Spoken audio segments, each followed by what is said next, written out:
Okay, when I was 25 years old, I have this mountain house in the state of Minas Gerais, very nice place, like 4 hours from São Paulo. And there's this little church from UDV there. So one day my friend, an anthropologist, she called me if I wanted to go there and try the ayahuasca vegetal. And I said, yes, I want to. So I went after like maybe 1 year because they are quite strict on for when you have to get in. It's not any session. It has to be a session special for new people. And I went, it was November 2nd, 1996. And then I drank ayahuasca or vegetal. And I had this most incredible, beautiful experience. A lot of light and a lot of love emanating from all myself, and a feeling of familiarity, like if I had arrived in some sort of place I already knew. To sum up, I was completely enchanted. I was really, really happy. Although I thought the place was like really strange, the context for me, it was a little bit like science fiction. The religion itself was very awkward. But I liked when the ceremony was over, I approached the maestri and I told him that I wanted to go to the Amazon. And then he said, okay, you can join and you can stay here with us sometime, and then when you're ready, I'll tell you, we talk, and then you can go to the Amazon because it's the source, it's the orange. So I felt, I want to go directly where it is because I understood very quickly that this comes from over there, so I might as well go over there. And then I said, no, I'm ready now, I can go now. And then he said, no, you have to wait for my permission, And I said, no, I'm ready now, sorry. So I took my backpack and I went, and it was like summer vacation for us. And I took my backpack and I went like 2 months to Rio Branco and Mapiá, and I was just doing as much rituals as I could, like one day after the other, just like if I had fallen into this big pot of ayahuasca. And I was staying with my friends and invited them to go, and they like went once, and then the other day I said, are you coming? And he said, no. And I said, why not? Because to me, then it seemed something that I had to do. So I went to this nice trip, and I visited the churches of Barquinha and Santo Daime in Rio Branco, Acre, and also in Céu do Mapiá, which is the, central house of the Ceflúris branch of Santo Daime. And I had really incredible, enchanted times. I was very naive and kind of pure. I knew nothing about the problems and the, power issues or whatever, problems between churches and lines and leadership and other problems. I was just connected to the most shining side of everything, and had the feeling that everything was meant to be and things were just perfect. Had very strong experiences.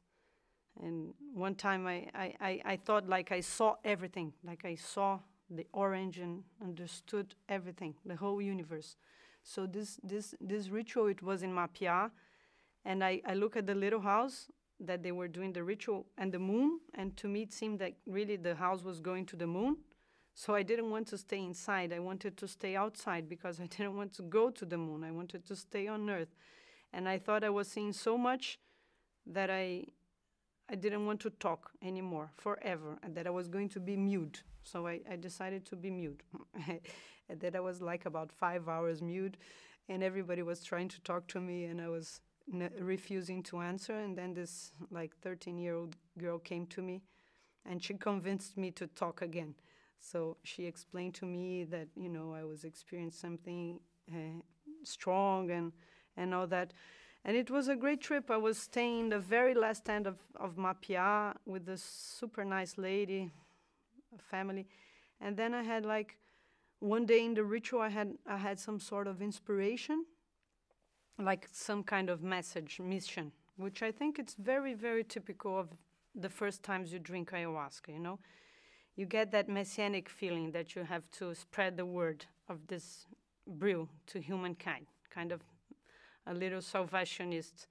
And I had the mission that I should do a congress to let the world know about this marvelous, brew, enchanted, blessed, magical plant from the forest, from the Amazon, from the Indians.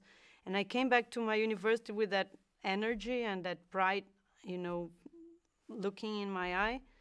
And when I returned, I convinced everybody in my university to do the meeting. And that was the anthropology department of Unicamp in 1997. And I also talked up to the people of the medical department of Unicamp, and they gave some support. So I organized this 2-day conference called Primeiro Cura, Primeiro Congresso sobre o Uso Ritual da Ayahuasca. First Congress on the ritual use of ayahuasca. Actually, it was not the first. By then, I started to realize that I was not the first human being on the face of Earth that had such ideas, and I was not so, founder of everything, and that there was a whole literature, and there were some congresses and some people around. And then I started like networking, and I call this international people and also local people.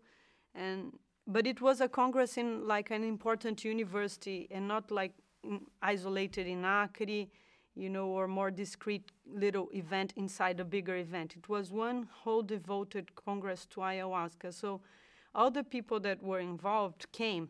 It was very neat. It was like we say in Portuguese, os ratos saíram das tocas, like the mice came out of their little houses, and they all like, all of them got together, and people from many places joined, and people from UDV and DAIME and scientists, and we had this very good 2-day gathering. And in the night of the congress, we had a ritual, and in that ritual I decided that I wanted to join Santo Daime. It was a little bit of like a sudden decision. I was involved in this magical spirit. Everything was really working. So I joined. I was fardada. And that was a little bit symbolic of my relationship to Daime, because I did not join in any special church. I joined in a ritual for a congress. So it's kind of, my relation to this is a little mixture. It was always, I had this spiritual background and the scientific interest on that. So for some time I was a regular Santo Daime member, but I was never so much like a regular, because I was always my style, that it was not so orthodox like the Daimistas are. And then with the years I got a little bit far away, less involved directly, but I still have a lot of relationship to Santo Daime. And then on the next year I went to Peru, and then I was like the same thing that I did in Acre, I did in Peru. And then I stayed like 2 months traveling and drinking. And then I started to go all the times, and I went several times to Peru, to Colombia, and to the Brazilian Amazon, maybe like 15 times. I went, I came and go. And then this Congress generated my first book that is called The Ritual Use of Ayahuasca. And that book is like, aims to be some sort of reference, some sort of